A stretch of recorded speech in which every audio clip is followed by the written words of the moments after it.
You ever wonder what converting miles per hour to kilometers per hour has to do with the story that a straight line on a graph tells us? I mean, on the surface, they seem totally unrelated, right? Well, today, we're going to pull back the curtain and find a really deep connection between these two ideas. We're about to see how a simple act of translating units is the key to understanding the language of change itself. Right? When you say 60 miles per hour, you're not just spitting out a number. You're telling a story. You're describing a relationship, a rate of change between distance and time. And translating that for a friend? That's just converting units. What we're going to see is that these two things aren't just related. They are, at their core, the same exact process. All right, so here's how we're going to connect the dots today. We'll kick things off with the basic language of measurement. Then we'll learn how to build what I call conversion bridges to translate between them. From there, we'll make this awesome leap from just static numbers to dynamic rates. And finally, we'll see how it all comes to life on a graph with slope and the y-intercept. Okay, first things first, we have to agree on the words we're using. Just imagine trying to follow a recipe where you measure in handfuls and your friend uses pinches. I mean, it would be a disaster, right? Without a shared system of units, describing anything with any precision is basically impossible. Now, in our world, there are two main players. You've got the English system, with its inches, feet, and pounds, pretty common here in the US. And then you have the metric system, which is used by, well, most of the rest of the world and all of science. And its real power is how simple it is. Everything is based on powers of 10. A kilometer is just 1,000 meters. A milligram is just 1,000th of a gram. It's just clean. It makes sense. So how do we actually translate between these different languages of measurement? We need a tool. Let's think of it like we're building a conversion bridge that lets us get safely from one unit to another. And the absolute key to building that bridge is something called a unit fraction. It's just a fraction where the top part and the bottom part are actually equal, just in different units, like 1 foot over 12 inches. Now think about it. If the top equals the bottom, what's the real value of that fraction? It's just 1. And this is the secret sauce. Multiplying by 1 doesn't change a number's value, but it can change its units. Let's put this thing to work. Say we need to turn 40,000 inches into miles. We start by multiplying by our first bridge, 1 foot over 12 inches. And just like that, the inches units cancel each other out. Boom, gone. So now we have feet. We build another bridge, 1 mile over 5,280 feet. The feet cancel out. And what's the only unit left standing? Miles.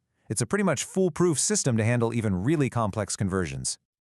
Okay, we've totally nailed converting static values, things that just sit there. But what if the values aren't static? What if they're changing?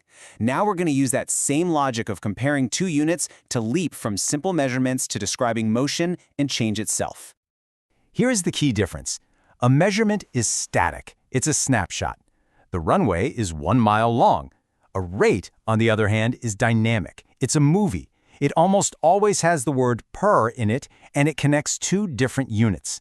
A plane moving at 200 feet per second isn't just a distance. It's a relationship between distance and time. Now, to talk about rates, we need two main characters in our story, variables. First, there's the independent variable, our x, which just kind of does its own thing, like time marching forward. Then we have the dependent variable, our y, which changes because of what x is doing. So a rate is really just the story of how y changes for every single step that x takes. And how do we actually visualize this rate of change on a graph?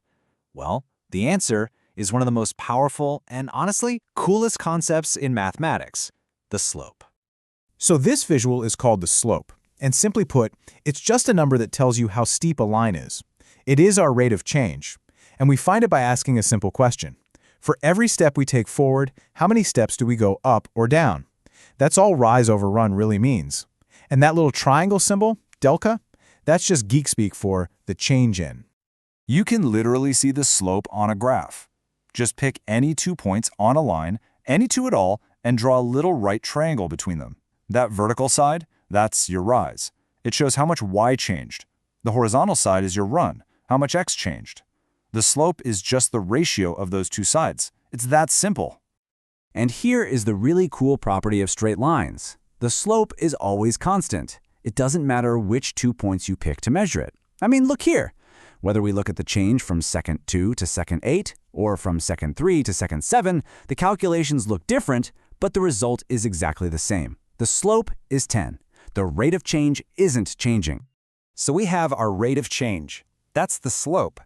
But every good story needs a beginning, and in the world of lines on a graph, that beginning is called the y-intercept. The y-intercept is simply the spot where our line crosses the vertical y-axis. But its role in our story is so much more important than that. It represents the value of y when x is 0. In other words, it's our starting point. It's the value we had before any change even began.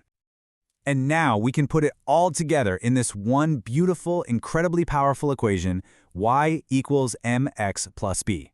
This is the complete recipe for any straight line.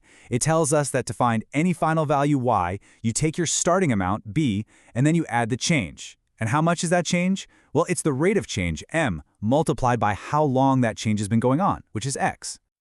Let's make this totally real. Here's a quick scenario. Jason is 300 feet away from his brother Tim, and he starts walking towards him at 2 feet per second. Believe it or not, that single sentence has everything we need to write our equation. First up, let's find our starting point, our b. What's the initial condition? Before Jason even takes the single step, at time 0, the distance is 300 feet. That's it. That's our b, our y-intercept. Okay, next, what's our rate of change, our slope m? He's walking at 2 feet per second. But hold on, look at that negative side. Why is it there? Well, because the distance between them is decreasing every second. A negative slope means the value is going down, so our m is -2. And with that, we can write the entire story as a single equation. The final distance d equals the rate of change, -2, times the time t, plus the starting distance, 300. With this little formula, we can predict the distance between them at any point in time. It's a complete narrative, all packed into one elegant equation. So, there you have it. We went from a simple unit conversion all the way to the equation of a line. We've seen how math is this incredible language for describing the world around us. So the next time you see a price changing over time or you watch your phone battery drain, ask yourself, what's the story here? What's the starting point and what's the rate of change? You might be surprised by how much more you start to see.